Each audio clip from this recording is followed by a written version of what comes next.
அவங்க குழந்தைய எப்படிப்பா கடிப்பாங்க சண்முகம்? சும்மா லைட்டா விளையாடுமாப்பா அவங்ககிட்ட, ரொம்ப கடிக்க மாட்டேன். கடிக்க கூடாது, அப்புறம் அண்ணா அவனை கடிக்க சொல்றாங்க, கடிச்சு போடுவேன்.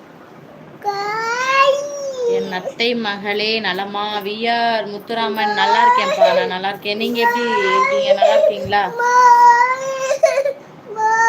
வணக்கம் வணக்கம்ப்பா, வணக்கம்ப்பா. இங்க பாருங்க எப்படி கத்துறான்ட்டு. பசங்க நல்லம்மா நல்லா இருக்காருப்பா, அதான் ரொம்ப வாயடிச்சிட்டு இருக்காரு பாருங்க. கேக்குதுங்களா? நல்லா இருக்காருப்பா. எந்த ஊர்? பெரம்பலூர்ப்பா. பெரம்பலூர். உட்காரு தம்பி. பாம்பு தான், நீ வச்சுட்டு உட்காருங்க, உட்காரு.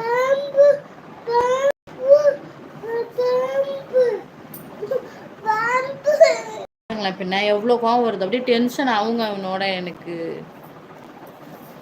அத்தாச்சி பேசு, பேதா வந்துட்டப்பா பேசிட்டு தான் இருக்கேன். அக்கா உங்கள் இன்ஸ்டா ஐடி வாசுகி விகாஷ்னு இருக்கும் பாருப்பா. என்னோட இன்ஸ்டாகிராம் ஐடி வந்துட்டு வாசுகி விகாஷ்னு இருக்கும். ப்ரொஃபைலில் வந்துட்டு நானும் தம்பி இருப்போம், அதுதான்ப்பா. சரிங்களா?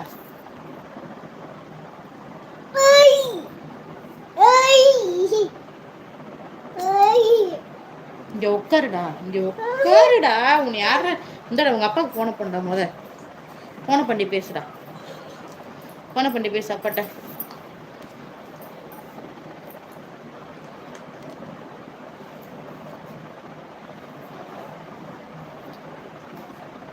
குழந்தை நலமண்ணி. ஓகே ஓகேப்பா. அண்ணா எங்க?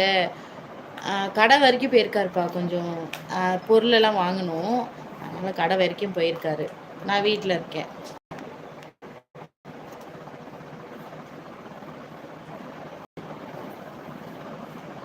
டென்ஷன் ஆகாதீங்க அக்கா.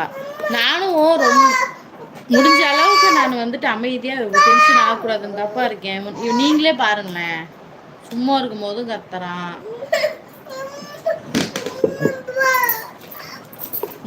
இந்த அந்த செல்லு, அந்த செல்லு அப்பாட்ட பேசு. போ பேசு, கம்முன்னு உட்காரணும்.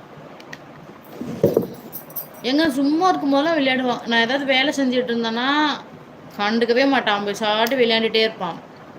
நானுன்னு கொஞ்சம் வந்து உட்காரட்டும், இல்லை ஃபோனை எடுக்கட்டும், இந்த மாதிரி நான் படுத்திருந்தாலும் சரி, இந்த மாதிரி பண்ணியிருந்தாலே அவனுக்கு பிடிக்காது. உடனே கத்த ஆரம்பிப்பான், ஏதாவது அதை இழுப்பான் இதை இழுப்பான், என் மூஞ்சுக்கிட்ட இதே மாதிரி தான் பண்ணுவான்.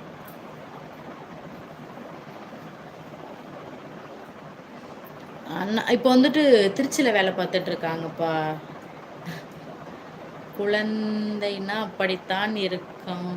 அது வேணா உண்மைதான்ப்பா. அதுக்கு தான் நான் இருந்தாலும் அப்படியே அப்படி சரி கோவம் வந்தாலும் சரி தம்பி குழந்தை, இவனுக்கு என்ன தெரிய போகுது அப்படின்ட்டு விட்டுறேன்.